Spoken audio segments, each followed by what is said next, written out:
School must look much different this fall to keep kids safe, says pediatrician.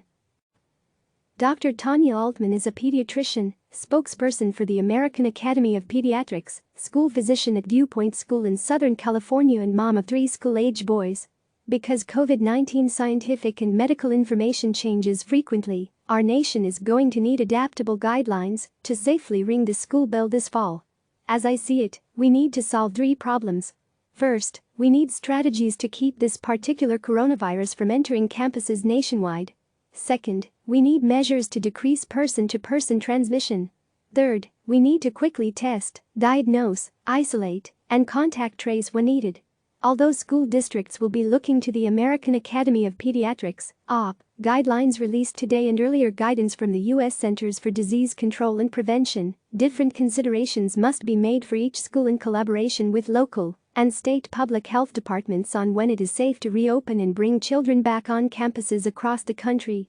It's important for parents to know that child health is a priority, and that is why the AP continues to emphasize the importance of school physicals, including any needed vaccines for your child prior to the first day of school to help prevent an outbreak of other preventable infectious disease such as pertussis, whooping cough, or measles.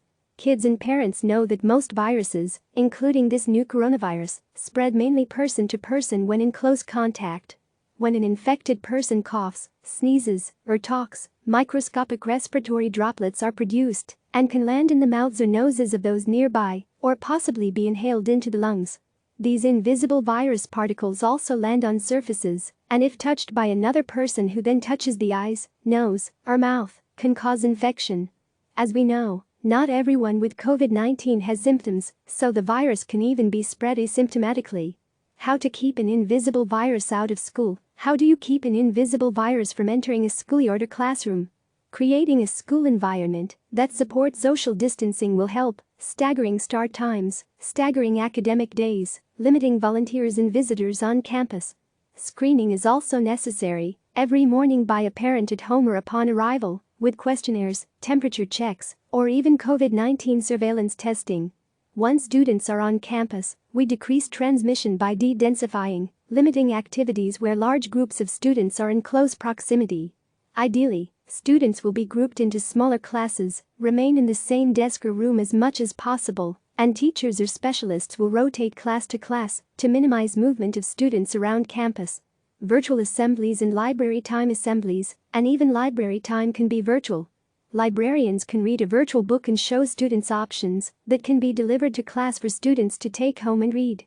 Lunches will be eaten in class or with social distancing, and playground structures may close, with an emphasis on non-touch sports and recess.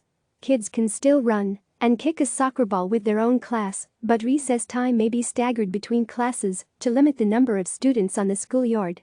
Schools may also limit the items kids can touch, such playground equipment or thoroughly clean equipment between each class. This will be a new normal school day, and it will take some time for students, teachers and families to adapt. But kids are resilient, and they will still learn and socialize in as safe as an environment as possible. And it's important to note that this isn't forever.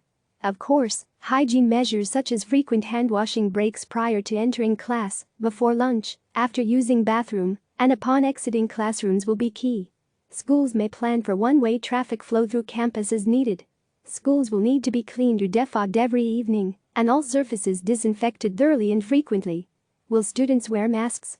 Then there is the great mask debate, as masks do play an important role in decreasing transmission of the virus, especially since COVID-19 can be acquired through asymptomatic transmission.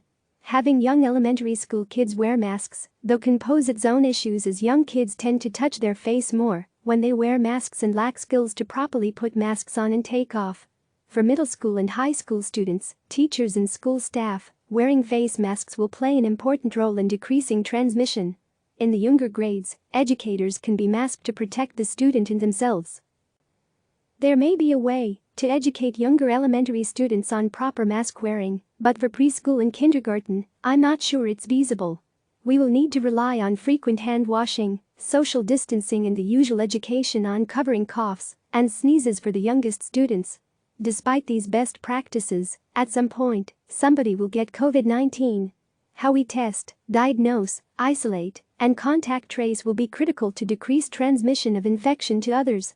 Isolating COVID-19 patients. Schools may need an isolation room where a child can wait for parent pickup. School nurses and administrators whose role it is to have contact with such students should be provided appropriate personal protective equipment. Similar to pertussis and other infectious disease outbreaks, schools will need protocols in place when sick kids, or those with mild cough and runny nose as many students have all winter, can return to school. Such guidelines may include a negative COVID-19 test, 3 days without fever and other specific symptoms before returning to school.